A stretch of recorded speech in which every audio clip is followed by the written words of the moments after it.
Magandang hapon, marhay na hapon sa Gabos. Good afternoon to everyone.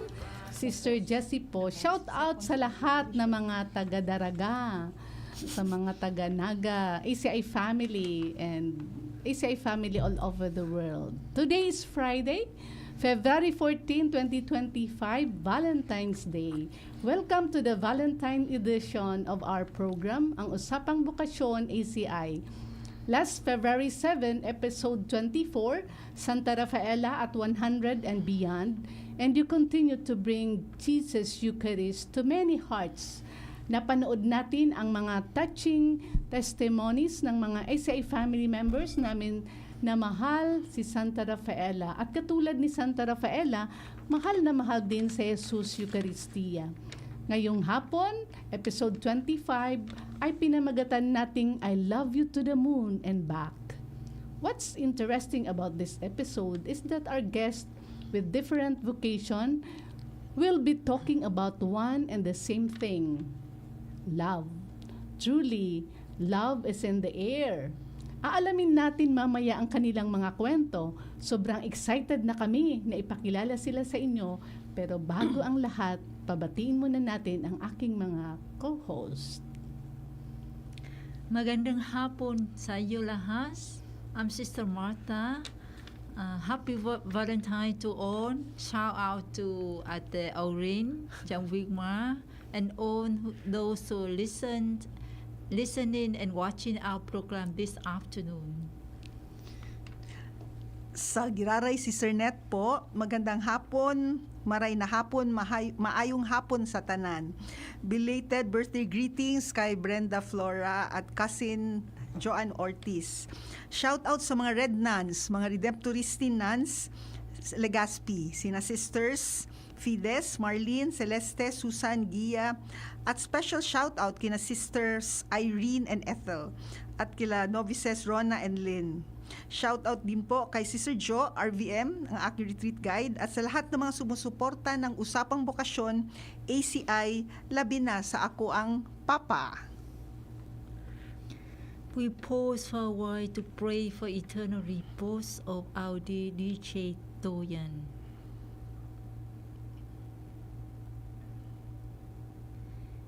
Eternal rest grant unto her, O Lord, and let perpetual light shine upon her. May she rest in peace. Amen. You know, sisters, salamat sa pagsundo yesterday. Yesterday po, I just had my 8-day retreat po. And then I stayed with the monastery of the Red Nuns in Legazpi, the Redemptoristin Nuns. The place is very beautiful, and you may want to consider having that as venue for your retreats. I'm just advertising kasi napakaganda po ng kanilang lugar. Okay, gusto rin natin i-invite ang lahat na tangkilikin ang mga food products nila. Made in heaven, gawa mismo ng mga Red Nuns, tulad ng carrot cake, apple pie, brownies, at especially ang pickled gherkins na bukod tanging sila lang ang maaring mag-produce ng ganon. Ka-perfect na pickled gherkins po. You may contact them po through their Facebook account po, Red Nun Legazpi. Yan po yung pangalan. Okay. And then, ang episode today, entitled I Love You to the Moon and Back, is a poetic and affectionate way to express love to someone. Biruin mo ba naman, ang distance ng moon at ang earth, ang layo kaya nun. At hindi lang one way, may return trip pa, di ba sabi, and back. Yon. So this highlights a love that is immeasurable, unfathomable, unconditional, deep, limitless, that's everlasting, may forever, something constant. You can add more adjectives here. If you like, you may share it in the comment section of DCGB News Online. However, there's only one person whom we can truly say that such kind of love is possible. At walang iba kundi ang ating Panginoong Hesukristo, who loves us like no other. Our love, though imperfect, is a reflection, a mirror of this divine love. It's a powerful reminder of how we can strive to love more like He does. Of course, appropriate to the particular vocation we embrace, even if we can never fully replicate it, the divine love, God's love for us. Okay? At ito na ang ating mga panauhin sa hapong ito. Welcome po. Please introduce yourself. Wow. Good afternoon. Happy Valentine's. Good afternoon. Happy Valentine's, everybody. Wow, Mr. Father and Mrs. Jeboy. Loxin. And Jeboy. Father J. Boy, wala pa po. Okay. Ay, hindi pa gumagalaw yung kanyang photo. Sige. Okay. So, mauna muna yung ating Yeah. beloved couple. Yeah. Ikaw na muna, Noy. Good morning. Good afternoon. Afternoon. After, I am Jose Locsin Jr., married to Brenda Bayona Locsin. And we've been married for 37 years. wow. We got married 1988, January 2. Kasi January we New Year. we wanted to start the The year right. Oh. So, what else? We are also with the ECFL as co-chair in the diocese. No, Before Southern Luzon. Oh, yeah. Oo. Southern Luzon now. Southern Luzon now. And what else, Mami? Ako naman, introduction lang naman sa ibang ni Sister. Introduce yourself. Huwag mo muna ikwento. Wala nang topic. Sister. Sige. Good afternoon, everybody. Good Afternoon. afternoon sa mga listeners ng mga sa DCGP. Ako tabi si Brenda Locsin, better known as Brenda Bayona. Married to Jose for 37 years. Paano kami nagbinbidan ni Jose is how do we meet is when my sister, elder sister, married to her elder brother. Oh. So sinasabi, package dead daw kami. What a Yan, beautiful so- way to start 1988 no with your wedding. January 2. Sino nag-decide no na January 2 ang kayo ikakasal? Very Kami, parang dalawa. very hindi siya popular na date. Oo nga, hindi nga popular. Kawawa naman kasi. Kawawa yung nagpa-prepare. Ano Mo naman nangyari? ako? I don't know. That is really what what I want to, na babae yung mga wedding. Diba? Sabi ko, sana we start it right para ako naman, para dire-diretso na, hindi na yung kung may mga iba pang mga may gagawin. So, hindi na makakasagabal. So, start everything right. Unahin mo na yung mga important matters. Then, ito. Kasi, sometimes, diba, usually, pag ikakasal ka in between of June, ang preparation mo yan, 1 year, gano'n, wala ka na magagawa. So, we decided to have the January 2. And my friend, noon kasi, I have also I have a best friend, Michelin India, who's also a former sister yun. But he was, parang lolo niya, first cousin niya, and I think lolo niya, uncle niya si Bishop Yambao. So he was the one helping me. He stayed with me for a while, mga ilang years sa akin. So prepare siya for us. Siya nagtulong sa amin sa kasal namin. Plus the family din.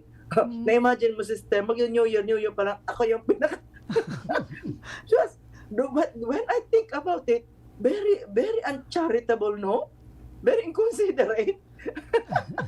lahat na ng tao baka New Year gusto magpahinga. Kami, Diyos ko, baka sa Christmas, dire-diretso 1 month, wala na. Kami, very spoiled and very inconsiderate. Yeah, sige. Before we proceed with your beautiful sharing, love stories, we introduce our other guest. Father, please introduce yourself. Hi Hi. everybody, I'm Father J. Boy Gonzalez.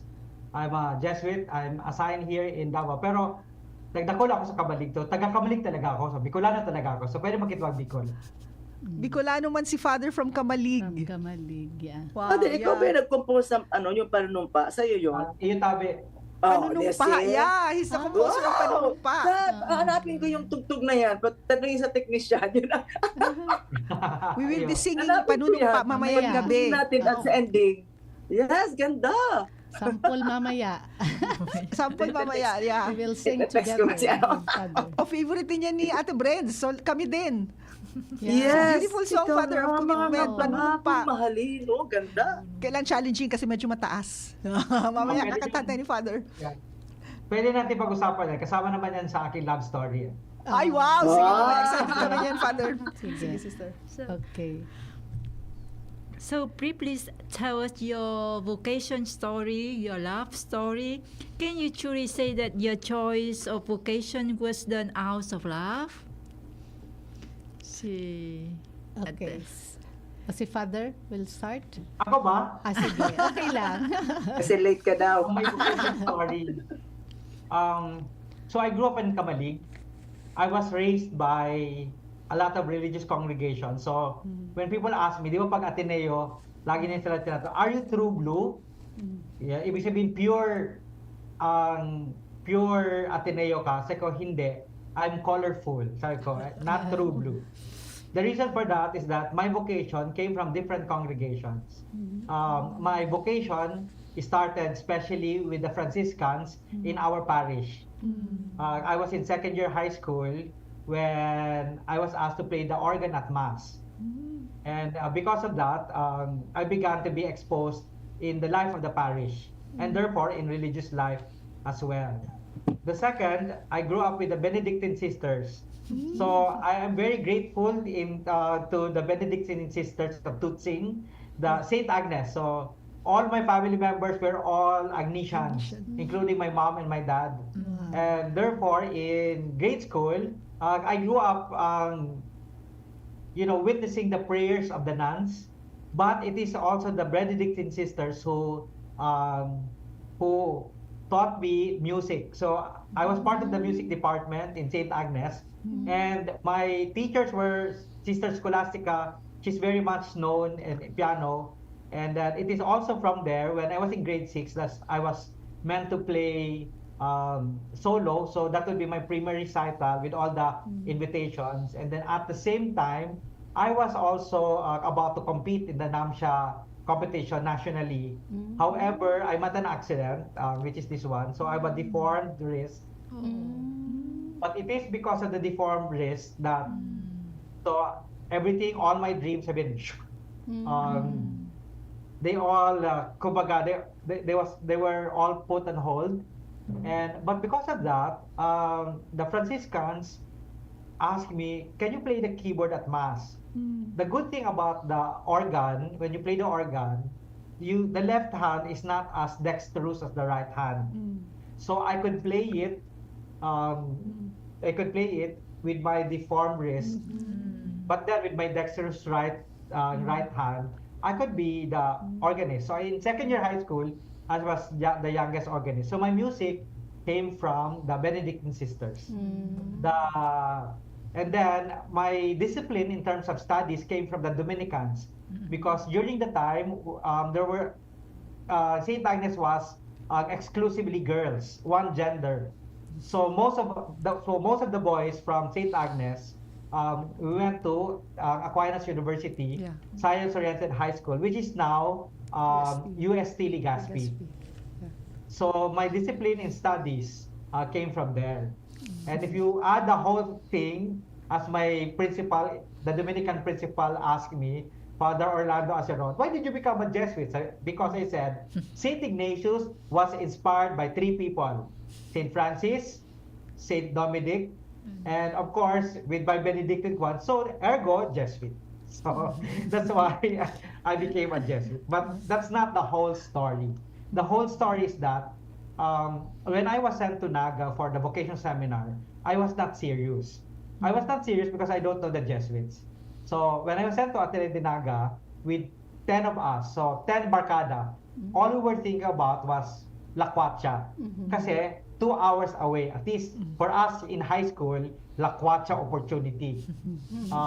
So nung dumating ako ng Ateneo de Naga, there were 2 things I liked that attracted me to the Jesuits. The first one is that I realized that the music I love playing were composed by the Jesuits.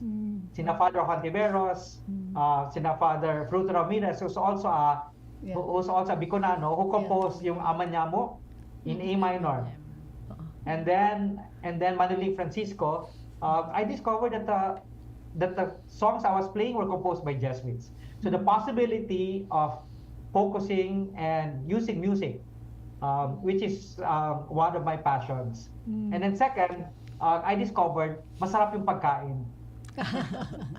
So, sabi ko, ang sarap naman ng pagkain dito. So I have no intentions of, all of this serving God, etc., serving people. What I know is that I was attracted to two things: music and food.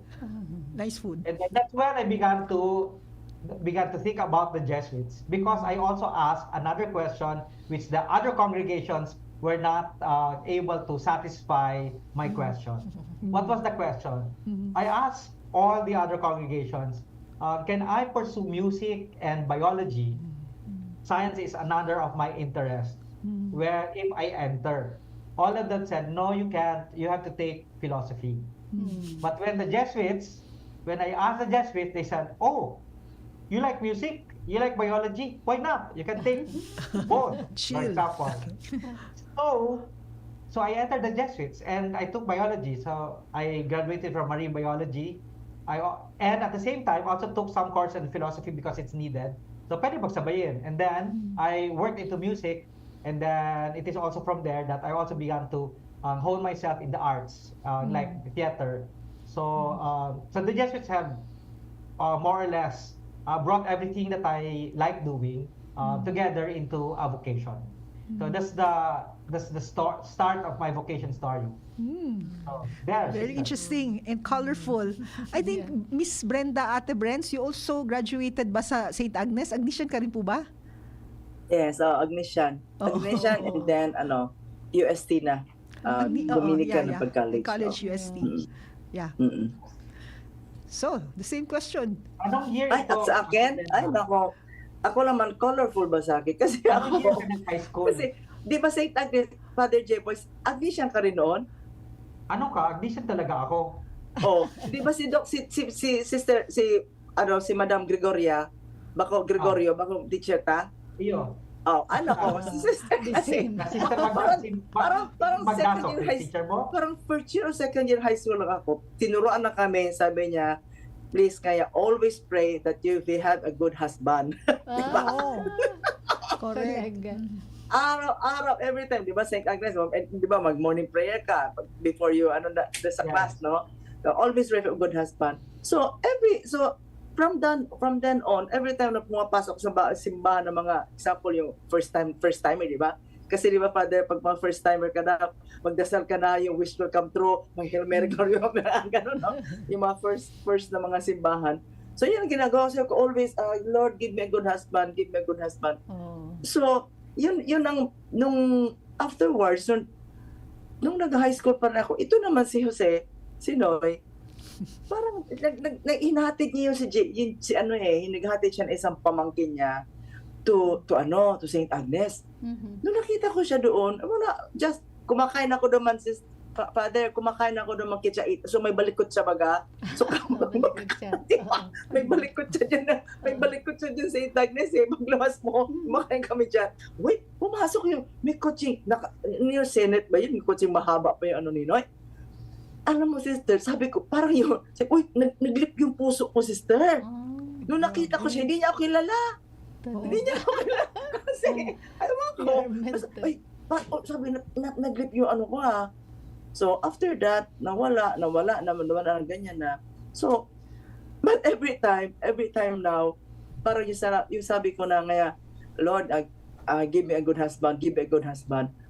Every time nag-flash niya sa mukha, nag-flash na siya sa mukha ko. Nag-flash na siya sa prayer. Sabi ko, bakit siya nag-flash sa prayer ko? Hindi naman ako kilala. Hindi ko naman siya kilala. Nag-flash na. Anyway, to make the story short, nagkakilala yun, ate ko at saka yung kapatid niya. So that's the time kami rin ang nagkakilala. So sabi ko nga, when he was, syempre, So, ang nangyari pala, nung ikakasal na, nung gano'n, naku, sabi ni Mama, but so, kasi si Mama, gusto niya sana, Chinese ang pangasawa ko, pure Chinese. Pag pumapasyal si Boy, pumapasyal si Robert kay Ate Cindy, so nakikinig na ako, para na yan pa yung excited, ganyan. Si Mama, anong mag-excite mo dyan? Parang gano'n. So anyway, until when, so to make the story short, he become the best man, and I become the maid of honor. So from there, yun, nag-start na yung konting nag-communicate, nung nag-uwi ako because I'm also, nag-practicum ako sa Legazpi, dyan sa, so, well, ewan ko, yung basta nangyayari, may mga, syempre, being single at that, marami din nakikita, marami nag-ibita, marami naliligaw. So, may doon na kami nagpapasyal-pasyal naman yan sa bahay si Jose, si Noy. So, ewan ko, in love na talaga ako sa kanya, sister eh. Ako tapos, boy pa. Kaya niya, para torpe yan nagdadalaw din sa akin. Torpe yun niya, sister, hindi lang makasabi. Nagdadalaw yan, lagi pala mamalik ang kamay. Sabi ko, sabihin mo na ang gusto mo sabihin. Ako pa yan nangyayari. Sabihin mo na ang gusto sabihin. Sabi niya, I love you, ngayon sabi sa akin. Parang sabi ko, wala man lang 1 second. Oo, sinasagot na kita, I love you too. Instant pala. Sige, we'll listen to the complete story by listening also to Sir Jose. Sige daw. Well, ako, I grew up in Daraga. So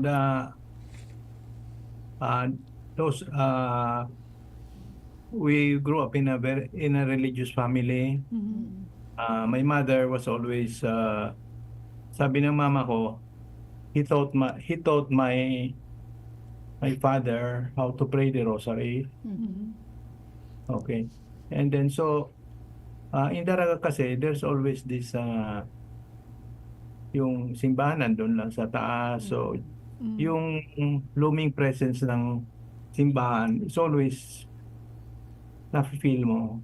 Kasi we stayed doon sa baba ng sentro sa Daraga.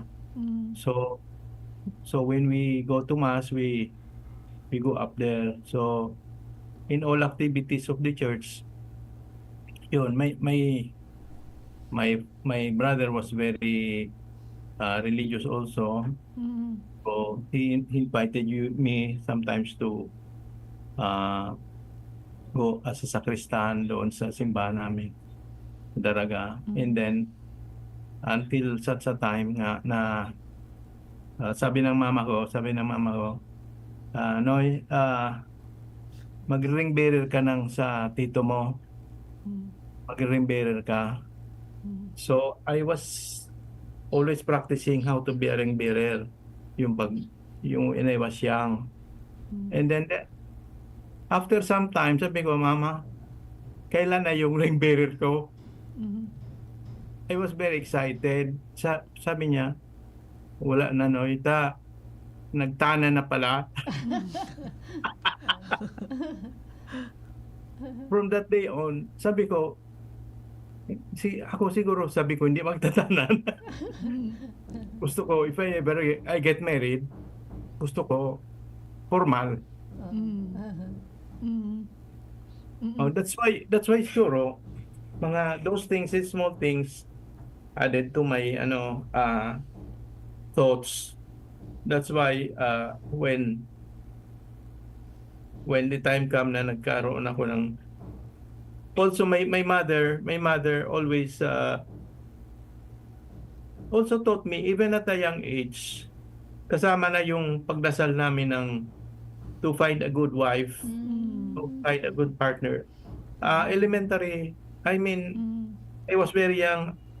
I was still very young, and then sabi niya, you pray for my business namin, business niya kasi she was a hairdresser. Yung father ko was a businessman. And then yung my father also very religious, yeah. And then he became more religious than also my mother. My mother was CWL. My father was very active in the Holy Name Society. So, yun, na-imbibe ko yung yung pagka devoted sa simbahan. So when I was young pa, I prayed for the business of my father, for the business of my mama, and then always kasama yon yung to be able to find a good partner in life. Always yan. And then up to college ako, I pray those So until so parang kay ni Brenda, through my brother. So doon.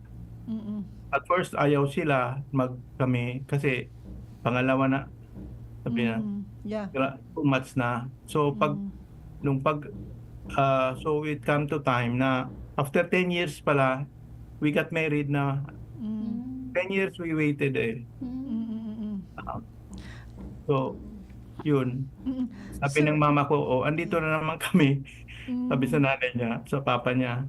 Sabi niya, kung may 3 pa akong anak, may marry pa yung another. Sir Jose, your family has always been very religious, pero was there a point in your life that you also thought of becoming a priest or never? Never. Never, no? My So father, talagang my mother, yeah. my brother wanted to be a priest. So for Mr. and Mrs. Locsins, who was in love first? Sinong nagkagusto una? Ako Was it- siguro, sister. Is it safe to say it Mga- was Mrs. Brenda? Because she was the first one who nagtibok-tibok yung puso niya, even if Mr. Jose Locsin didn't know anything about it. Can we safely say na ikaw yung unang na-inlove sa kanya? Oo, ako, I think I'm the one, sister. Oo. Oo. I'm the one na nauna. Parang first love ko na siya eh. Yeah. But remember, afterwards, after pagkatapos, graduate ko, wala. Kasi remember, high school yun, no? Then after, para tumibok siya.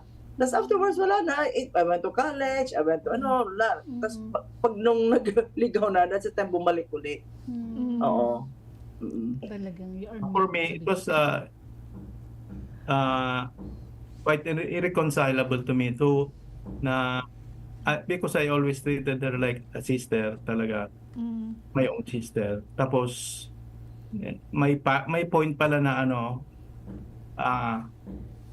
may may crossroads na papuntahan ka if you ever relate, if you know somebody. Yeah. Oo. Okay. So, what sustains you to remain in love? What's the importance of staying in love? Kasi Father Jeboy. Father muna. J-Boy.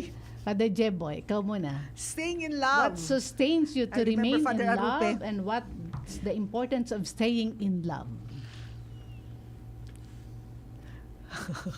In love with Jesus. Nakamute. Father, Nakamute ka, nakamute ka Father. po. Nakamute ka, Father. What sustains me? Nakakabigla naman. Wait lang. Okay. What sustains me in, let's talk about different relationships kasi iba-iba kasi yan eh, di ba? Iba-ibang layers. So for example, my love for Jesus, for example, my love for God. Also, my love for my community, the Jesuit community, and then my love for my students. Iba-iba kasi yan. Pero if you're going to ask me in general, that applies to everybody. The first thing, what sustains me in love is that personally, I love them. So, it's very clear to me. My loves are clear. It is not malabo. So, I think what helps me is that I'm able to clarify the loves of my life. Because without clarifying the loves of my life, it is difficult to sustain something that is malabo. Okay, I guess that's very important. So I have different kinds of relationships that sustains me in my vocation. Okay, the first of course, my love for God. The reason why I'm in this in this vocation is that it is very clear to me that the things that I do have something to do with God's mission to me. Okay, so that's one. Kaya nga, Society of Jesus, because my focus is really the mission of Jesus in the world today. So not in the world in the past, but the world today, at present. That's why I'm in youth ministry, which brings me to my other love. I love my students. I enjoy being with them. And because I'm inspired being with them, I'm able to sustain this vocation of mine. The third thing, my love for my support systems. Who are my support systems? I love being in my community, the Jesuit community, for several reasons. Aside from we have our usual banter, I'm able to talk about many issues in the university at table, and I get good answers. Okay, malinaw din yung kanilang sagot sa akin, even intellectually. I also, another support system that I have in the Jesuit community are my best friends who are Jesuits. So I have a lot of best friends, my support systems. So there I continue to maintain my relationship with specific Jesuits who are able to support me both in my highest times and even my lowest. They have always been constant. And then also my love for my family. My family continues to support me, and therefore it is easier to do God's will when you have people who support you. And what kind of support that I always receive from them? A large part of it is a form of respect. So, and what is that respect? They do not want you to become like everybody else. They want me to become myself. Gusto ko yan sa community kasi minsan sa religious life, parang sinasabi nila, you've got to be like everybody else. Well, I don't want to be like everybody else. So, but my Jesuit community, we always have a space for each other's personalities and each other's talents and each other's abilities.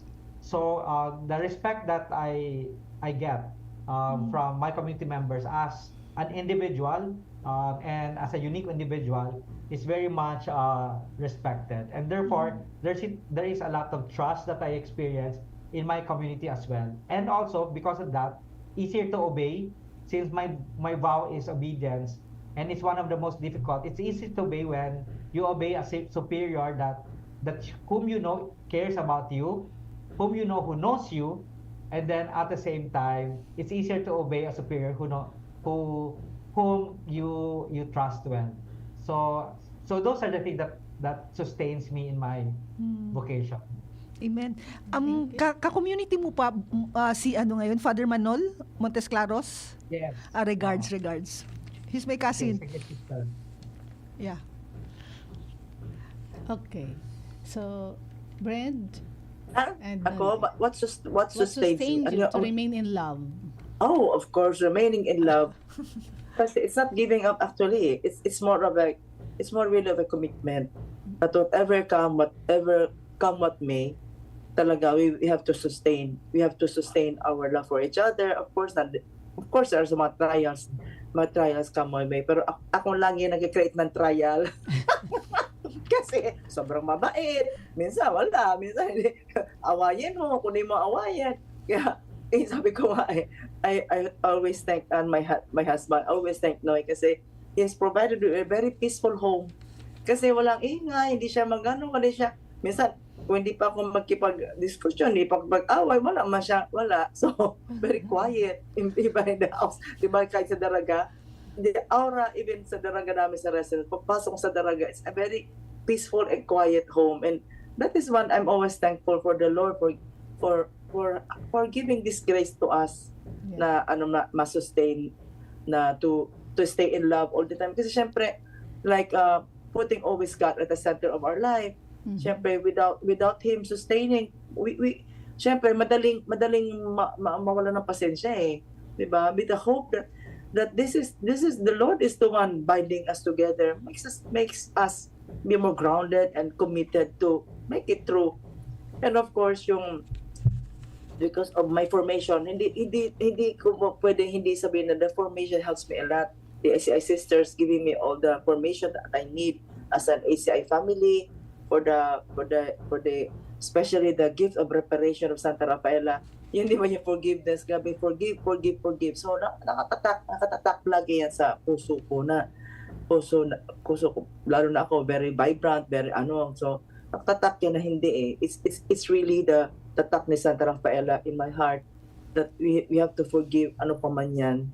And in with all those graces naman, maganda kay Noy kasi wala talagang wala siyang ibang nakikinig ng babae kasi ako lang. Bakit sister? May kwento. Kasi, no, di ba mga lalaki kasi pag nakakita ng magandang babae, nako, kahit wala namang malis, titingnan, oy maganda.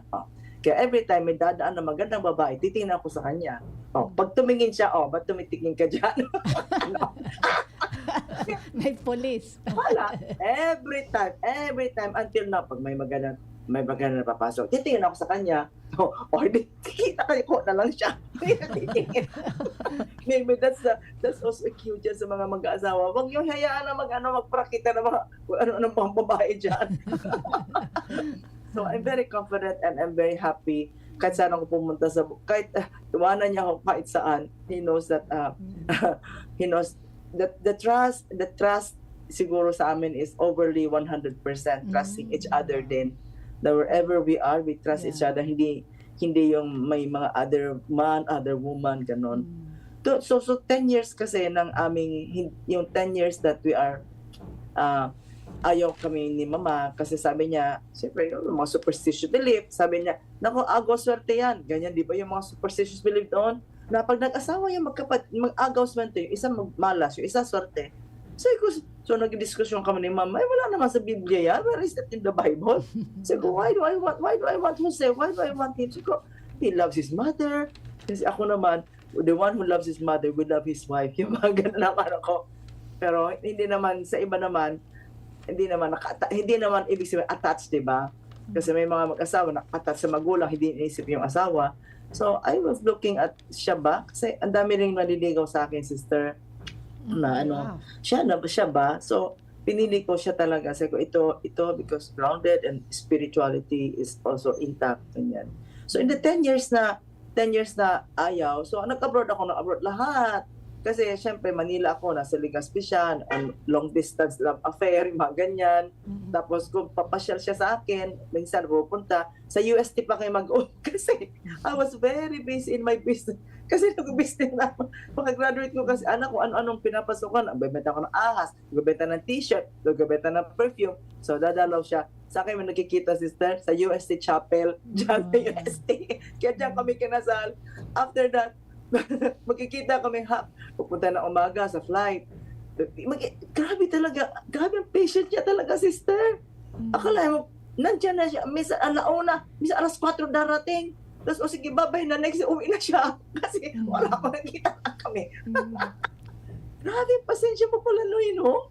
Kasi hindi pa, may mga deliveries pa ako, may ano pa ako. Kasi that is keep me going also, coping up with the loneliness. Also, with yung, kasi ayaw na mama, pero siya talagang gusto ko.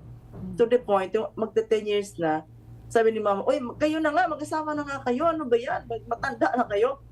Ay, sabi ko, nga no, sabi niya, we were 33 years old, 33 that we got married. 33 years old. When you count 33 pala, nawawala in romantic love, sister, ha? It becomes, 20 plus, wow, para romantic, very romantic, 33 is more of logically. So I was also having my own business na, may mga, syempre, may mga sideline ako, no? So sabi ko, am I still going to get married? Parang, if sabi ko, parang hindi ko na maalis yung independence ko. But when, nung sabi ko, nag-reflect ako, sabi ko, paano kaya kung makita ko si Noy na may asawang iba? Ay, ganun ko nung, pero kasi ko, parang ayoko na mag-asawa kasi kasi parang na-use na ako sa single life eh. Sana ako lang, I decide on my own. I go to Japan, I go to the set, ako lang, I go lang. Then sabi ko, ayaw ko na ata mag-asawa, 33. So I reflected talaga, sister. Sabi ko, what if nakita ko siya may asawa ng iba? What if may anak ng iba? Ay, naku, kaya January 2 yung kasal namin. Ay, naku, hindi, kasal na ako. Kasi hindi ko kaya. Magiging kabit ako niyan. Kaya hindi talaga. Sabi sabi na iba, sabi ko, sige na, magpakasal na tayo. Kasi siya, naman si Noy. Lagi naman siya, waiting lang siya. He was, waiting na nga siya. He was magpakasal na. Sabi, very, very soft-spoken ba ganyan, magpakasal na tayo. Ako, ay, hindi pa gano'n. I'm not hearing the voice that he is telling. He also wants to get married na rin. So sabi ko, sige na, pakasal na tayo kasi ayoko, baka maging, maging karida mo ako, ayoko. So that's the one that, the reflection of me not marrying him might cause me to be the other woman. So better, pakasal na kami. And wala, there's no regrets every day of our life, every day, ups and downs. Of course, nothing, I cannot really say that without that formation that I get, sister, from you, from the ACI sisters, I've given all the things in my life to be a good person, to be a committed person. I think that is also holding us together. And until now, that noon sabi ko, sige, nandun yung Diyos sa gitna namin ngayon. The surrendering, sister, of whatever God's wills for us, I got it that from the ACI congregation, from how the ACI helped me through this kind of a spirituality, sister. That's why thank you also for this Okay. Sige. So, Break muna. okay, so let's have a time check. Break muna.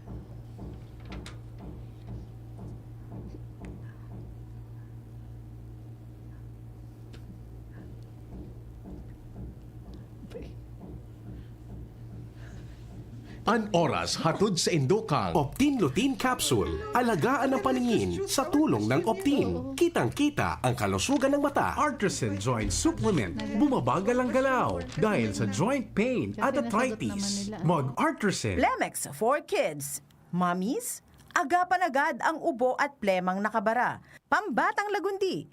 Plemex! Hatid po sa atin ng RightMed dahil gusto ng RightMed na gumaling kayo. Plemex. Pag may ubo o hika, Plemex agad. Basta lagundi, Plemex. Liver Aid Silimarine Capsule. Ang good drinks at good food, perfect combo. Isama pa ang Liver Aid. It's liver lover, boys!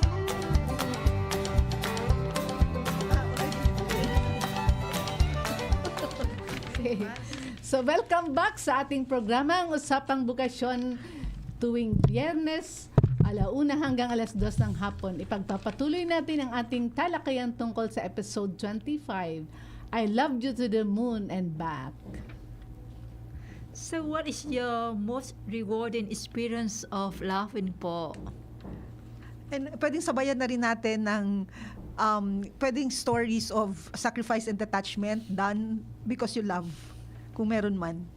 So, two sides. Parang ganyan. Sige, Si Father uli. Si Father. okay.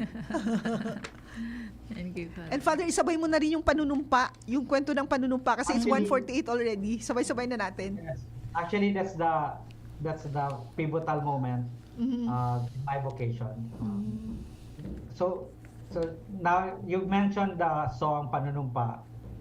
That I actually composed that early in my vocation in the novitiate in 1991. Wow. And why is it 1991? Because my dad died.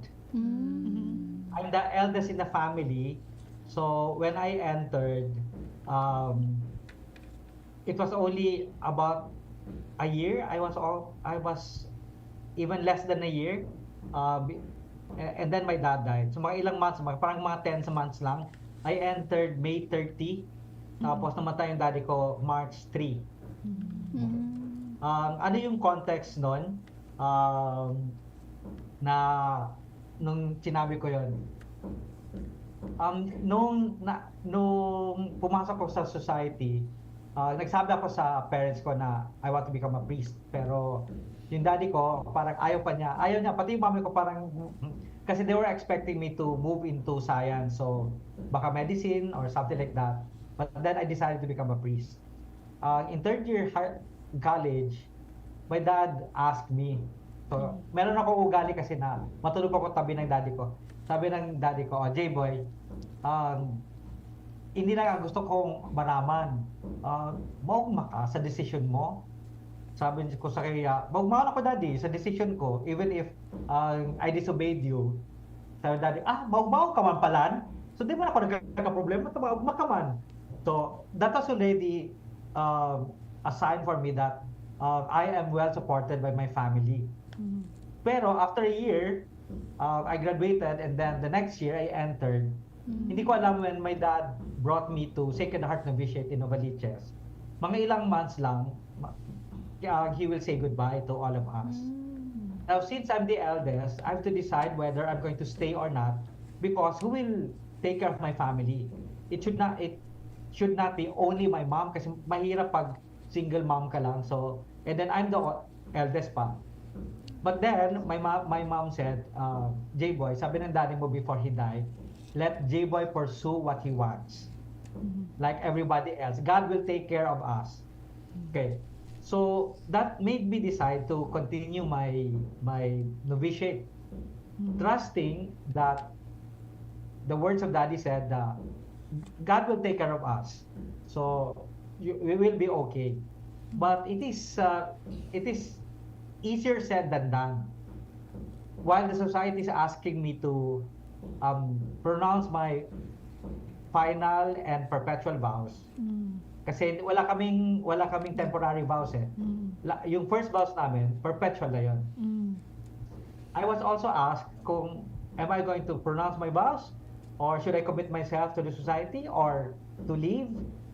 And so I said, by my dad's words, I will commit myself to the society and pray that I will commit myself to my vocation.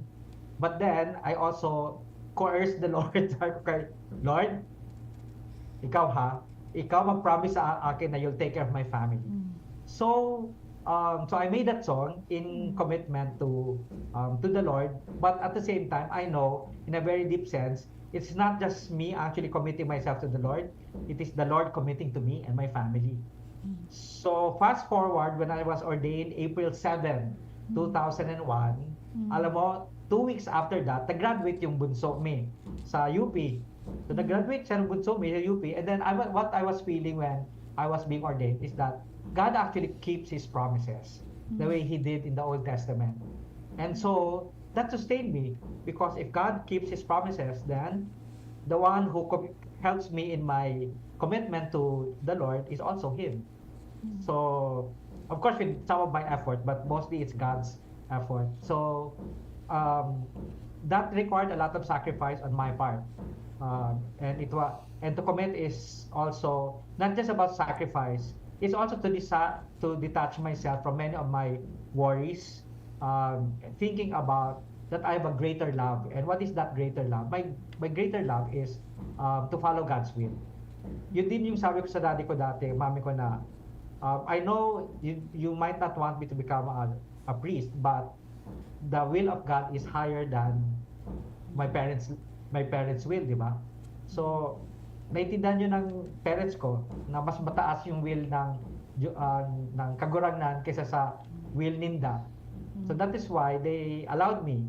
So ang ending, pag mag-joke ako, mami, lalabas na ako, siya pang galit na galit sa akin kapag wag mo nga sabihin yan, wag kang lumabas. So, sila na yung nagsusupport sa akin. So I think pivotal moment ko yung commitment na yun, which I have shared to you through a song. But it is pivotal because, as I've said, I entered because of music and food. Di ba? Loving begins with some attraction. And then it is deepened by many sacrifices. And that sacrifice that I have experienced also became a data for me that, oo nga, mas malalim yata pagmamahal ko sa Diyos. Kaya here I am.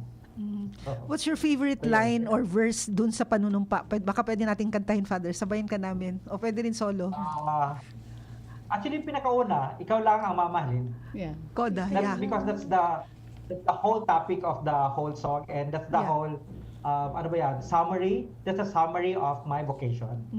So over and above my loves is God's love. Yeah. So, and my love for God informs my other loves. For example, my love for my students because God loves them, so I love them. But it is also me loving them. So it is always in the light of God's love for me. Parang ganun. Amen. Sana may oras talaga, kanta tayo ng konti mamaya. Sige na. Pa. Pero let's listen first to the couple, and then after that, if you have time, you can sing together at least one To verse. close.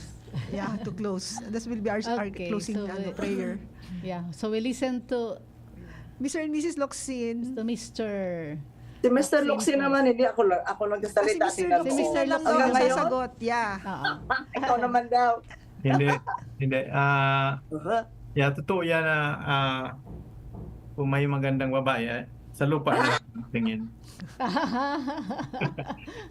Kasi it's not hard for me naman na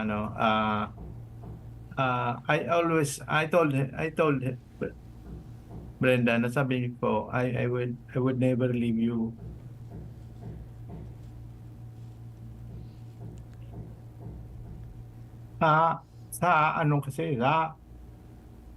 Kasi sa mga readings baga when God loves you, He will never leave you. So parang reflection tayo ng Diyos. Yun na nakakaano sa akin. Always. Yun lang. So that is my guiding kasi in all things na He's a God of love, will never leave us.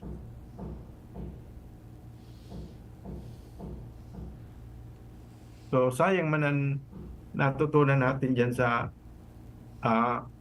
yung Santa Rafaela kasi sabing great help for me. Kasi we always had Bible study there. And then so marami akong natutunan. So I should apply to my life. It's beautiful, no? Ayun lang, sister. Yeah. When you're married, you encounter God in the family, with your spouse, with your children. Beautiful. Talagang very spiritual. Nakita niya yung realm, even spirituality in marriage, in being Mr. Locsin married to Mrs. Brenda Locsin. Beautiful. Very beautiful couple, and the children also. You are blessed with three beautiful children. Yeah. Walang lalaki, Sir Nonoy. Okay lang ba? Hindi ka ba naghanap ng lalaking anak? Wala. Especially mga Chinese. May apo na. Actually, may apo isa. May apo na. Apo. Lalaki, so- Kamukhang kamukha mo. Oo. Kamukhang kamukha mo yung apo mong lalaki.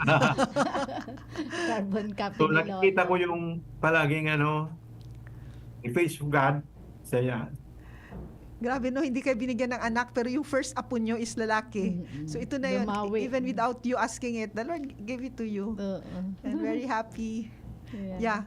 Sister, it's 1:58 already. Yeah.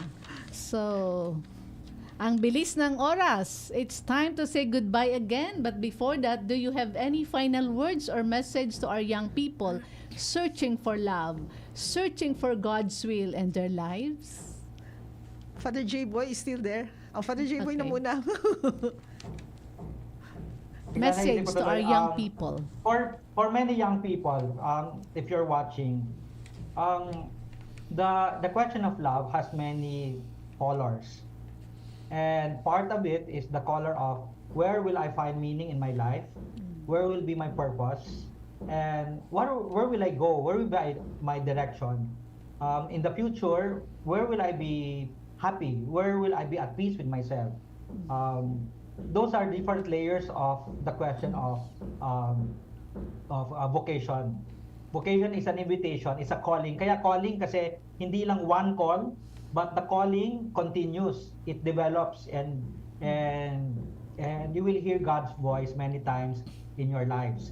But one manifestation is where your heart is.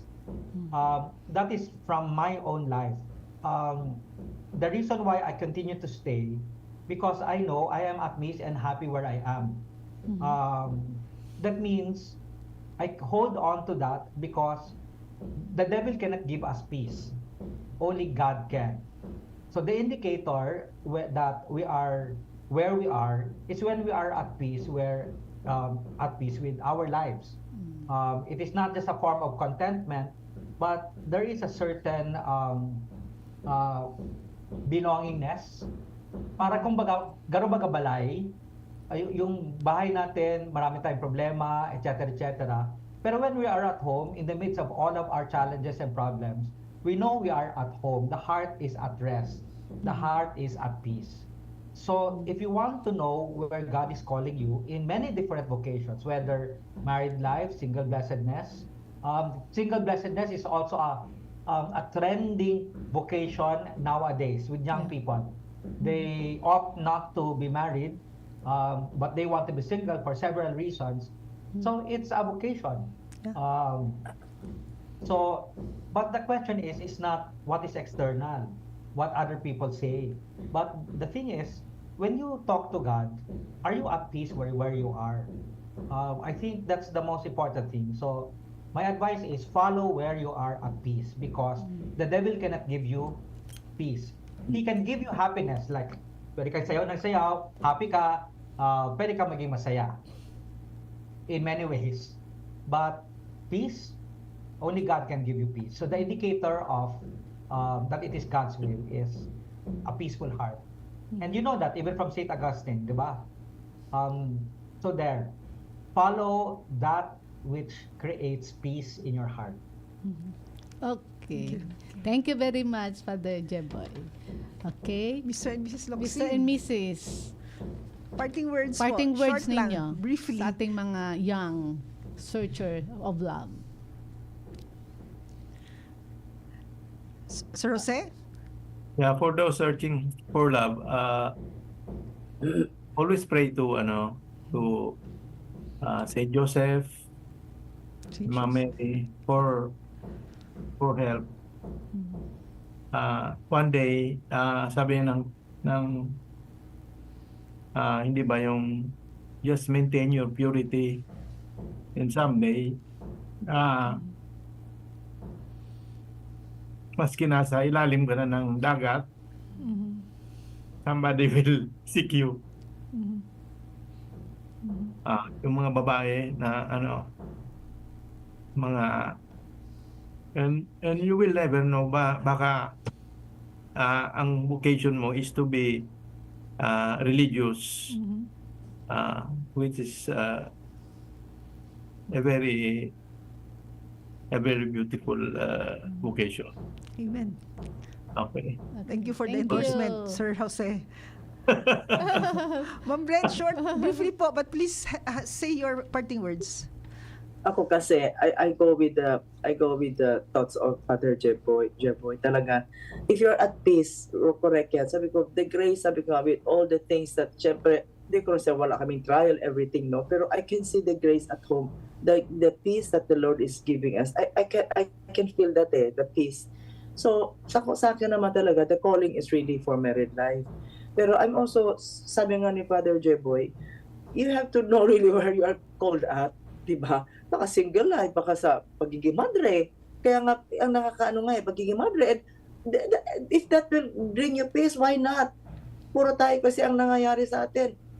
Kasi ang pagpakasal marriage kasi is very very common. Everybody sige magtrabaho, magpakasal ka. Lagi yung pagiging madre, lagi yung pagiging madre. Ay naku, ayaw kayo akala mo kung ano no. But why somehow kasi my advice for the young, you have to open their mind. There are 3 good vocations in life. You have to know where you will be at peace. Ganda, I found Father Jeboy, I found peace at heart. You have a peaceful heart. If you are at peace, then you know that's your vocation.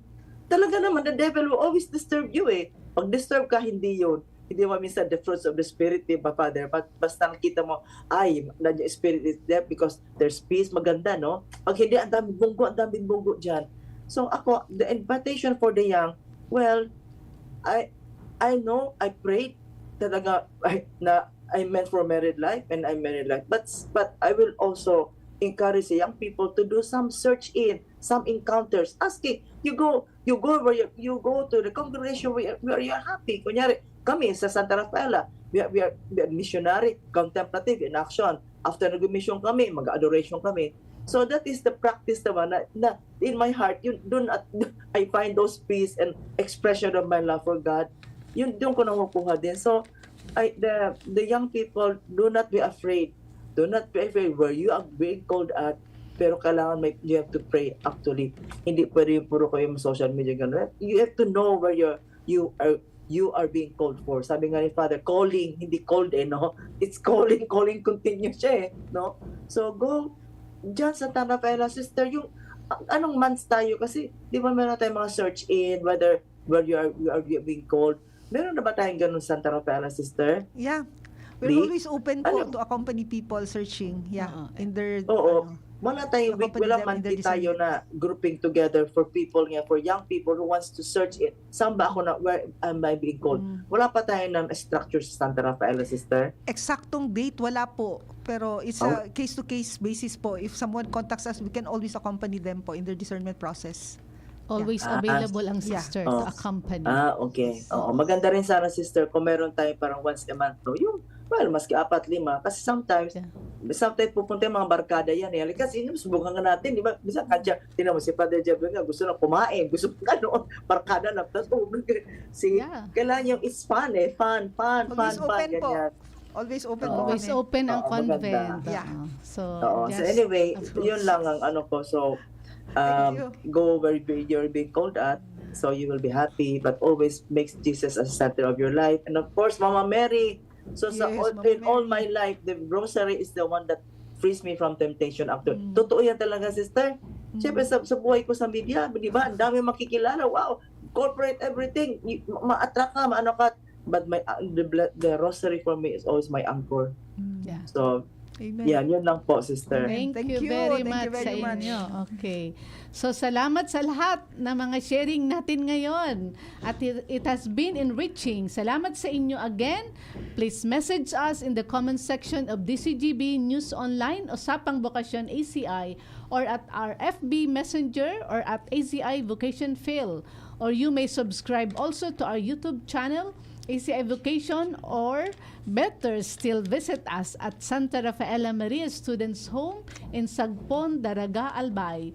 Muli po kaming nagpapasalamat sa inyong lahat na sumusubaybay sa programang Usapang Bokasyon ACI bawat Biyernes ng hapon 1:00 hanggang 2:00 sa radio station ng DCGB News Online.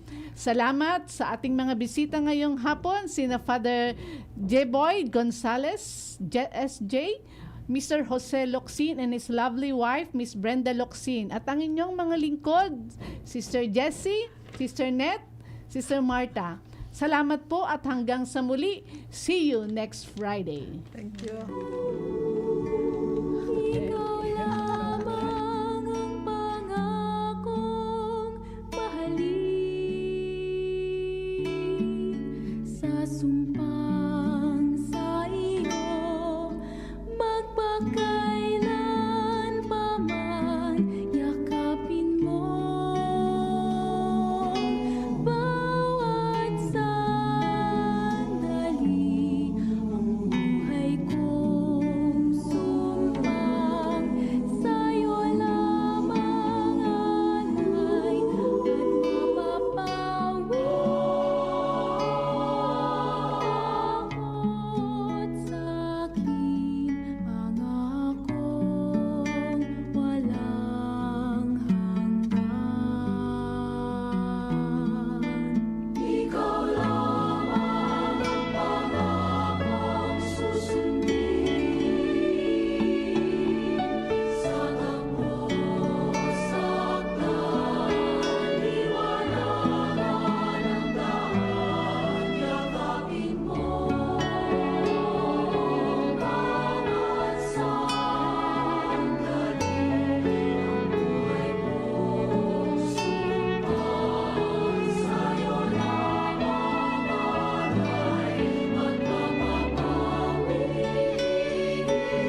Radyo